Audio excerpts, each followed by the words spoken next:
persistent vomiting, fever with deterioration, or signs of shock, that should immediately raise the level of concern. Now we're moving into ulcerative colitis, which is one of the two major inflammatory bowel diseases. And as we go through this, I want you to pay attention to a few characteristics that will eventually help you distinguish ulcerative colitis from Crohn's disease. So ulcerative colitis is a chronic inflammatory disease involving the colon and rectum. So unlike IBS, which we just discussed as a disorder of gut-brain interaction without destructive inflammation, ulcerative colitis causes actual inflammation and injury to the intestinal mucosa. So the patho here is that the inflammation in UC begins in the rectum and it extends upward through the colon in a continuous pattern. And the word continuous is important. So if the disease extends from the rectum into the sigmoid colon and farther into the colon, we don't typically see areas of normal bowel separating areas of inflammation.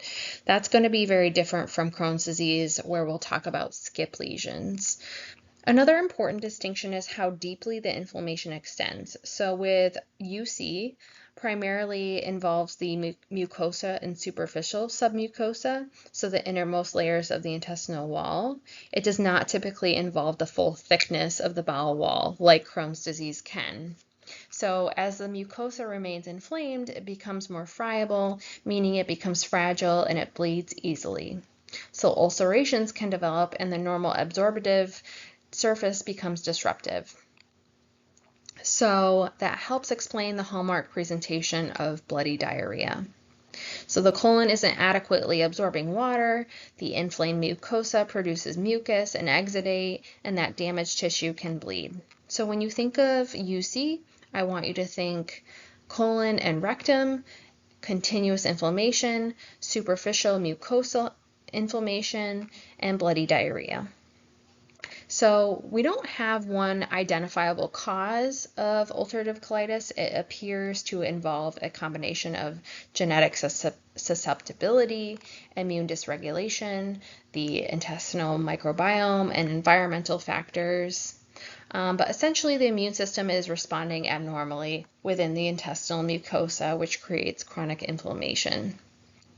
And family history does increase risk, and UC often presents in younger people, although it can occur at any age, essentially.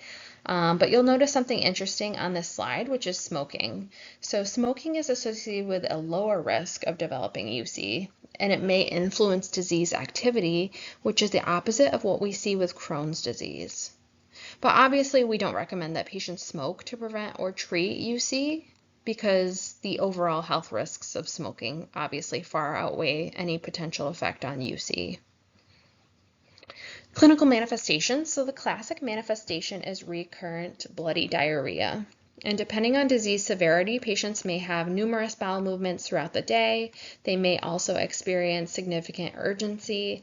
And because the rectum is involved, patients can also experience tenesmus, which that persistent feeling that they need to have a bowel movement even after they've gone. So they may describe things like, I constantly feel like I need to go, but very little comes out. And that's related to inflammation involving the rectum.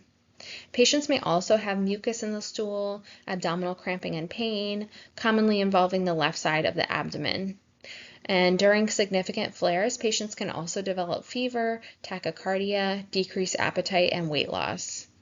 And think about what happens if someone is having repeated bloody diarrhea over weeks or months. They can then become anemic from chronic blood loss. They can also become dehydrated and develop electrolyte abnormalities. And that chronic inflammation itself contributes to significant fatigue. So when you're looking at the labs later, don't just memorize low hemoglobin. We're going to ask ourselves why they're repeatedly losing blood through an inflamed, friable intestinal mucosa. They also have extraintestinal manifestations. So Ulcerative colitis isn't necessarily limited to symptoms involving the bowel. Because this is an immune-mediated inflammatory disease, patients can also develop extra-intestinal manifestations. So you may see joint involvement, such as arthritis, inflammatory eye conditions, and skin manifestations such as erythema nodosum or pyoderma gangrenosum.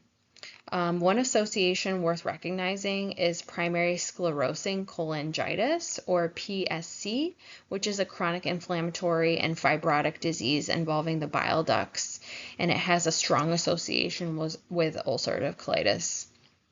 So if you're caring for a patient with inflammatory bowel disease, we're not just assuming that every manifestation is going to involve the GI tract. And then we'll talk about diagnostics. So there isn't one blood test that confirms ulcerative colitis. Lab studies are going to help us assess inflammation, blood loss, nutritional status, hydration, and disease severity. A complete blood count may show anemia from chronic GI blood loss. A white blood cell count may also increase during significant inflammation. CRP and ESR, these can be elevated and help us evaluate systemic inflammation. And electrolytes are important because significant diarrhea can cause fluid and electrolyte losses. We may also look at albumin. With significant or prolonged disease, decreased nutritional intake, inflammation, and intestinal protein loss can contribute to low albumin. Stool testing is important because before we assume that worsening diarrhea is an irritable bowel disease flare, we need to consider infection, particularly C. diff.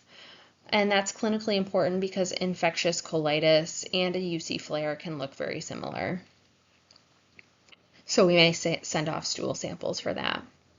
Colonoscopy and biopsy. So the key diagnostic procedure is a colonoscopy with biopsy. So with ulcerative colitis, colonoscopy may demonstrate the characteristic continuous inflammation beginning at the rectum and extending proximally. And the mucosa may appear red, swollen, friable, ulcerated, and prone to bleeding. The biopsy is going to allow us to evaluate the tissue microscopically and help us differentiate ulcerative colitis from other causes of colitis.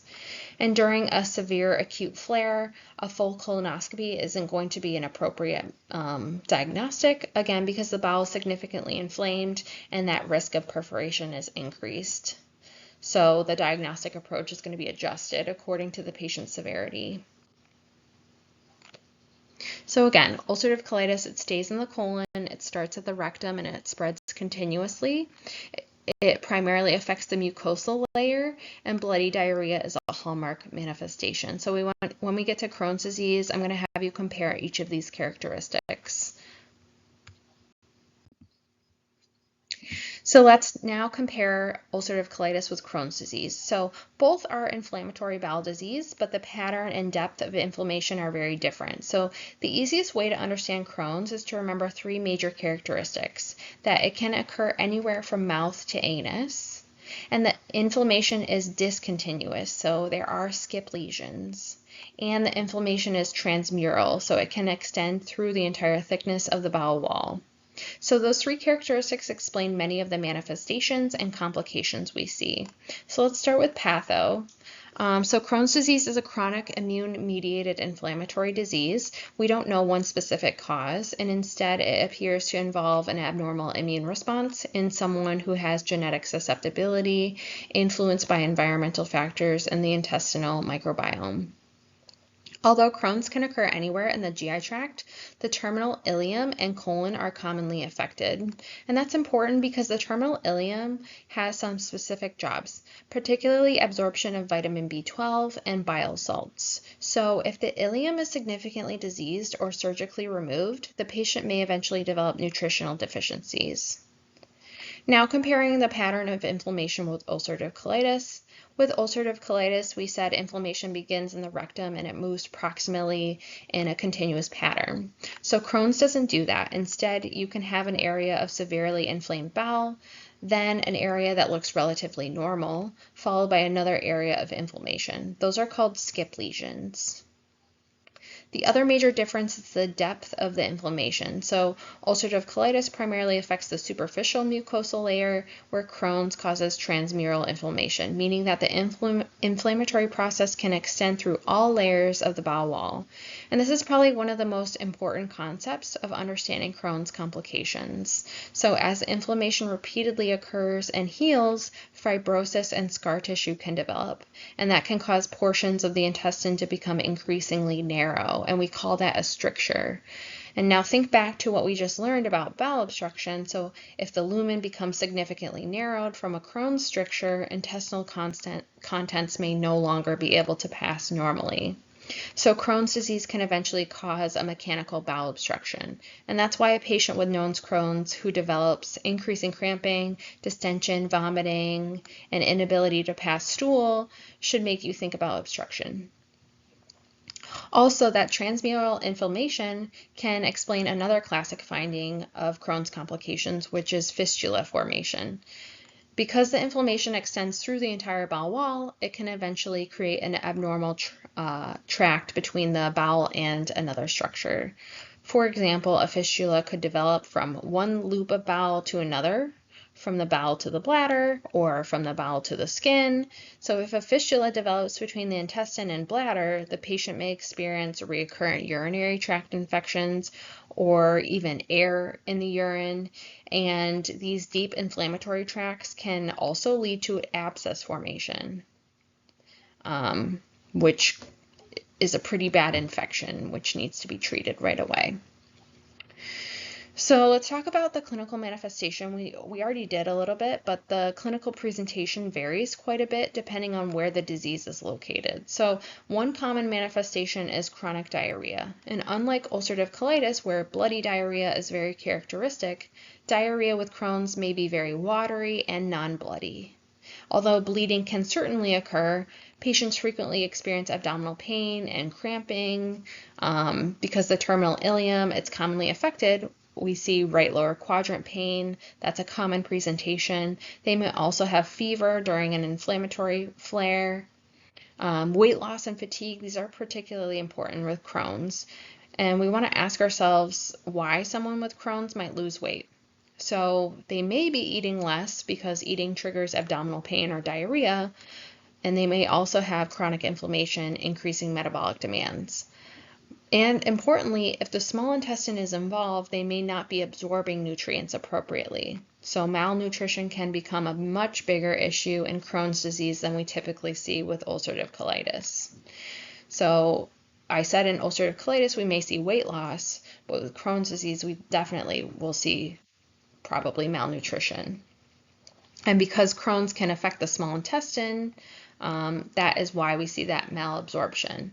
So if the terminal ileum is involved, we may also see vitamin B12 deficiency and bile salt malabsorption, which can contribute to diarrhea and other nutritional consequences. So depending on the location and extent of the disease, patients may develop deficiencies in iron, folate, vitamin D, calcium, and other nutrients. So when you're caring for someone with Crohn's, nutritional assessment matters. So looking at their weight trends, not just looking at today's weight, and looking at their intake, albumin, and other relevant lab findings. We want to ask about the frequency of diarrhea and consider whether their disease location or previous bowel resections put them at risk for particular deficiencies. Let's talk about extraintestinal manifestations. So like ulcerative colitis, Crohn's is also a systemic inflammatory condition. So manifestations aren't necessarily limited to the GI tract. Patients can also develop arthritis, inflammatory eye conditions, and skin conditions such as erythema nodosum and pyoderma gangreosum. So if a patient with inflammatory bowel disease complains about new joint pain, eye pain, or redness, or unusual skin lesions, we're not automatically assuming that it's unrelated to their chronic disease. Risk factors, so family history is important, and Crohn's frequently develops in adolescents and young adults, although it can occur at any age. One risk factor worth emphasizing, again, like we talked about with ulcerative colitis, is smoking. Remember how we talked about this relationship between smoking and ulcerative colitis. So with Crohn's, smoking is clearly associated with worse disease and greater risk of complications and reoccurrence. So smoking cessation is an important part of patient education. And now let's talk about lab tests. So just like ulcerative colitis, there isn't one lab test that confirms Crohn's disease. We may look at the CBC. It may show anemia that results from chronic blood loss, iron deficiency, B12 deficiency, chronic inflammation, or a combination of factors. CRP and ESR, these may be elevated and help us evaluate inflammatory activity. We're also looking closely at electrolytes and renal function, particularly because the patient may have significant diarrhea and dehydration. Albumin, this may decrease with significant inflammation, malnutrition, or protein loss. And because of potential involvement of the terminal ileum, vitamin B12 levels may be particularly relevant. Iron studies can help us characterize anemia. Stool studies may be performed to exclude exclude infection, because again, worsening diarrhea in a patient with known irritable bowel disease doesn't automatically mean they're having a Crohn's flare. Now, endoscopy and imaging. So endoscopy with biopsy, it's going to help us identify characteristic areas of inflammation. So unlike the continuous inflammation of ulcerative colitis, Crohn's shows those patchy areas of disease with those skip lesions. And the mucosa can develop deep, linear ulcerations, and over time the combination of ulcerated and relatively preserved tissue can create the classic cobblestone appearance. So imaging is particularly valuable in Crohn's because we aren't just interested in the inner mucosal surface. Remember that this is a transmural disease. So sometimes getting a CT or MRI can help evaluate the small bowel and identify any complications such as strictures, fistulas, abscesses, and obstruction.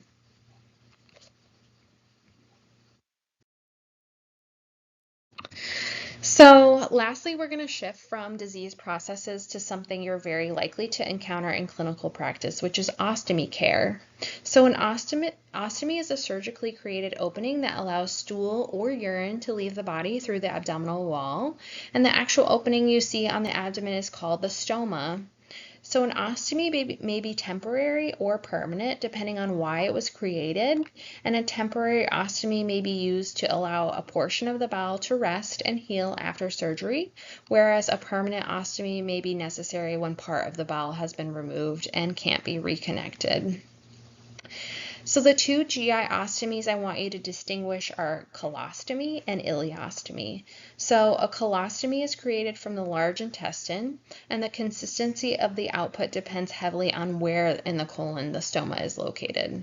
So remember what we said earlier. So as intestinal contents move through the colon, water is absorbed. So generally, the farther along the colon the ostomy is located, the more formed the stool becomes.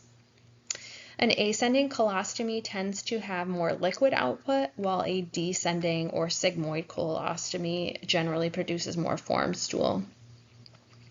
An ileostomy, on the other hand, comes from the ileum of the small intestine, and its output typically is liquid to loose and contains digestive enzymes.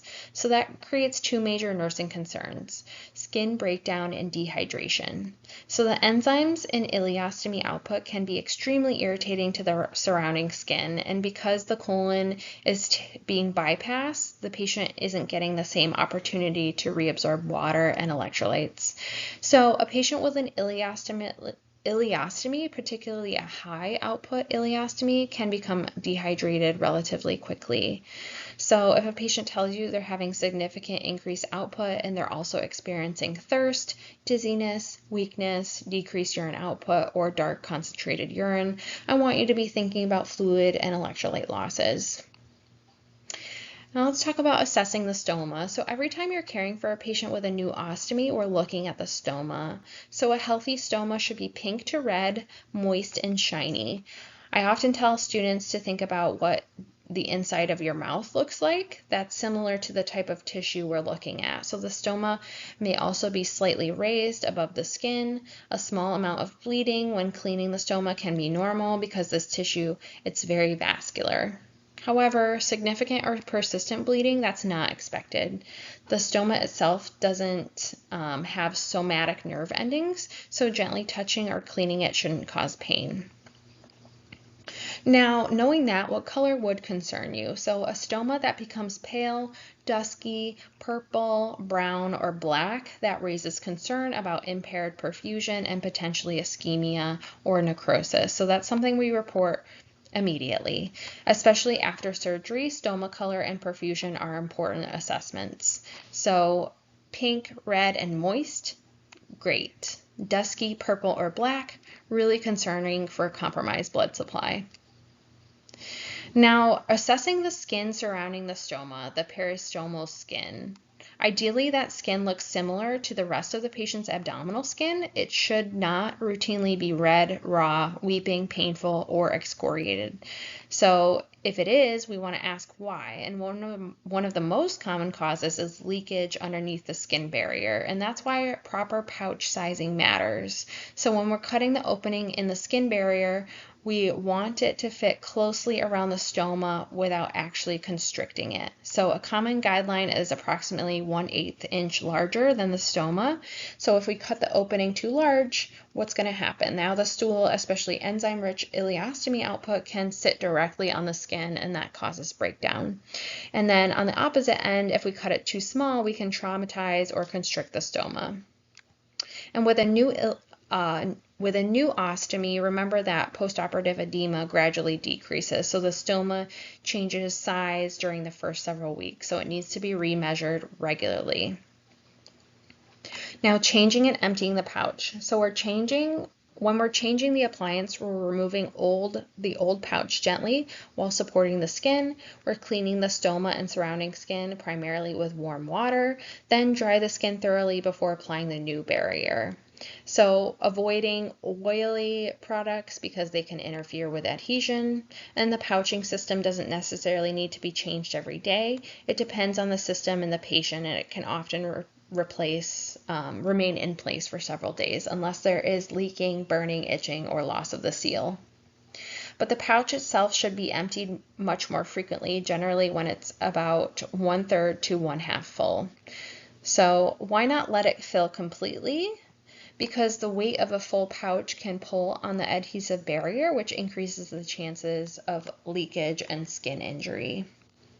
And so now, what are our nursing priorities? Especially with a new ostomy, we're assessing that much more than the stoma. We're monitoring output, amount, color, consistency, and changes over time. We're assessing fluid balance and urine output, particularly with that ileostomy, and we're monitoring the abdomen and bowel function after surgery.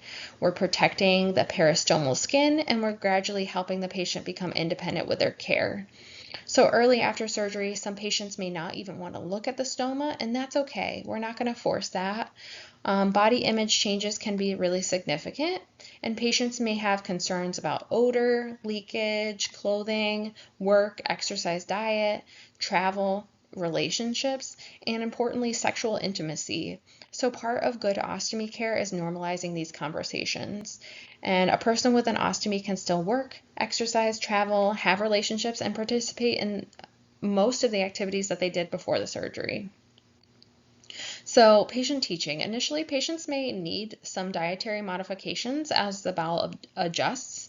So with an ileostomy in particular, adequate fluid intake is going to be extremely important. We also teach patients to recognize abnormal changes, report significant changes in the color or the appearance of the stoma, persistent bleeding, any severe skin irritation, persistent leakage, unusual swelling, severe abdominal pain, or signs of dehydration.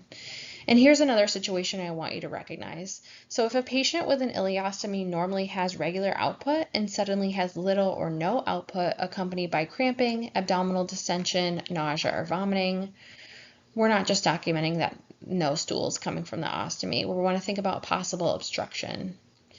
And a few complications to recognize. You don't need to memorize every possible ostomy complication, but you should recognize several common ones. Retraction, which means the stoma pulls inward or below the skin level. This can make maintaining a good seal really difficult and contribute to leakage.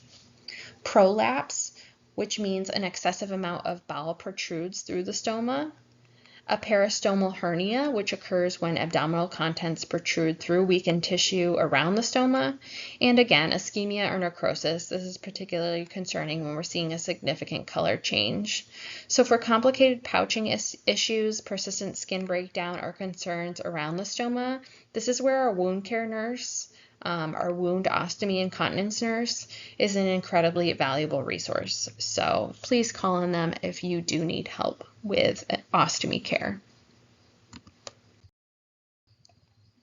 And that was it for today. I know this is a lot of information, but the lower GI tract has a lot of diseases and disorders. So I can't wait to see you in class so that we can learn a little bit more about prioritizing, management, and meds.